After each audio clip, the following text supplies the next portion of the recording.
di Laila Majnun ada peristiwa peperangan antara kubunya Novel, Syekh Novel dengan sukunya orang tuanya Laila. Sukunya orang tuanya Laila kalah. Cuma waktu perang ini Qais sebenarnya tidak ingin perang.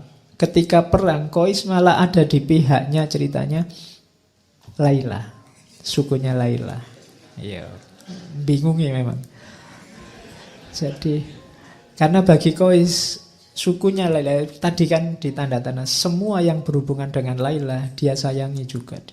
Jadi Qais ini ceritanya ikut membantu mengobati yang sakit, yang luka, tapi dari kubu Laila. Itu yang membuat Novel bingung. Iya.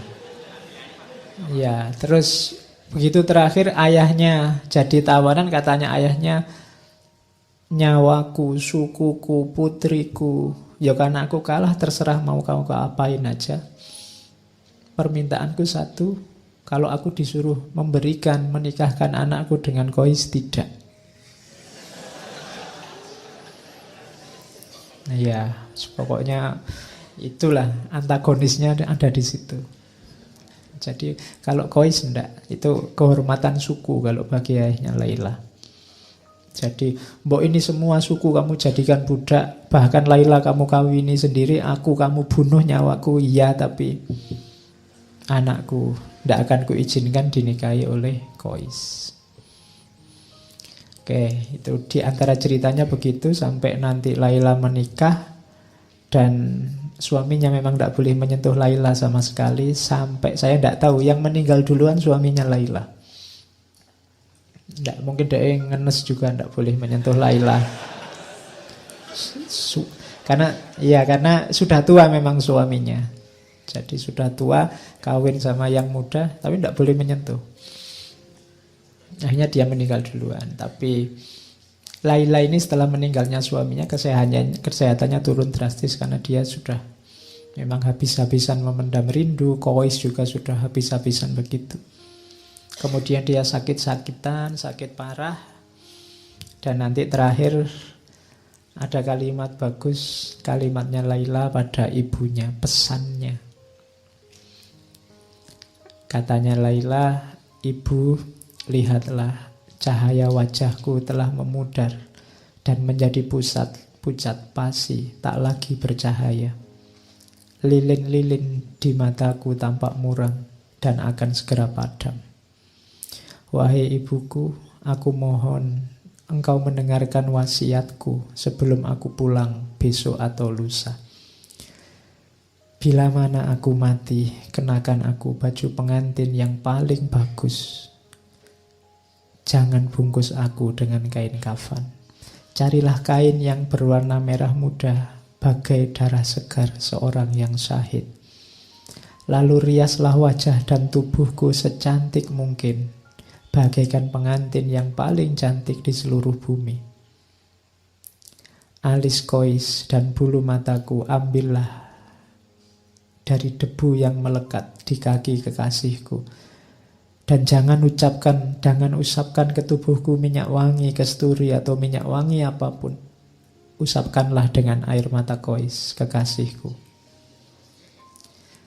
Sesudah aku mengenakan baju pengantin itu dan menjadi sangat cantik dan anggun, aku akan menunggu Qais. Sang pengembara yang luka itu akan datang. Terus, wahai ibu, katakan kepada pengembara yang selalu diliputi kesengsaraan itu, semua sudah selesai. Laila, sahabatnya dalam kesedihan itu, sekarang sudah tiada. Ia telah bebas dari belenggu duniawi. Hatinya hanya diberikan kepadamu dan dia mati untukmu. Cinta telah menyatu dalam kehidupan yang ia jalani. Cahaya cinta itu begitu murni sehingga tak ada kebahagiaan lain yang dia ketahui selain menyebut namamu. Tidak ada satupun yang bisa menghibur pikirannya yang selalu tertekan kecuali cintanya padamu. Dan dengan cinta itu jiwanya yang lembut telah pulang ke alam keabadian. Semua berkahnya hanya untukmu. Ini pesan terakhirnya Laila lewat ibunya. Kemudian Laila meninggal. Bisa dibayangkan bagaimana kondisinya Qais. Dia pingsan berhari-hari. Iya, pingsan berhari-hari. Terus setelah itu dia lari-lari ke makamnya Laila. Dan setelah itu dia tidak kemana-mana lagi, hanya ada di makamnya Laila. Pekerjaannya tiap hari memeluk nisan dan makamnya Laila. Dan ini kalimat terakhirnya. Sebelum menyusul Laila, nanti dia meninggal dalam keadaan memeluk pusaranya, memeluk makamnya Laila. Engkau telah keluar dari kehidupan yang membingungkan ini. Dunia adalah rangkaian pengkhianatan dan perselisihan yang tidak pernah berakhir. Dan aku berharap engkau dapat segera melepaskan belenggu di kakiku dan memuaskan dahagaku dengan minuman cinta yang memabukkan. Di sana kita akan segera bertemu dalam kebahagiaan abadi.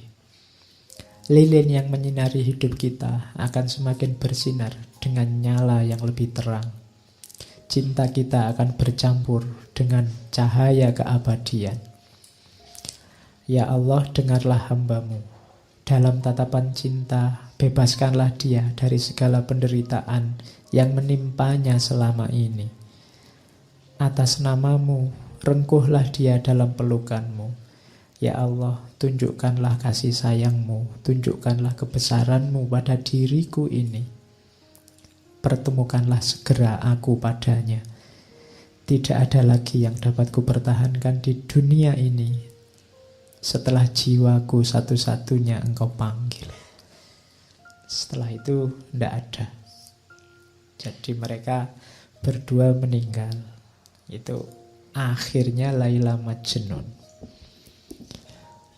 Nanti cerita ini ada beberapa tambahan. Ada cerita juga seorang sufi.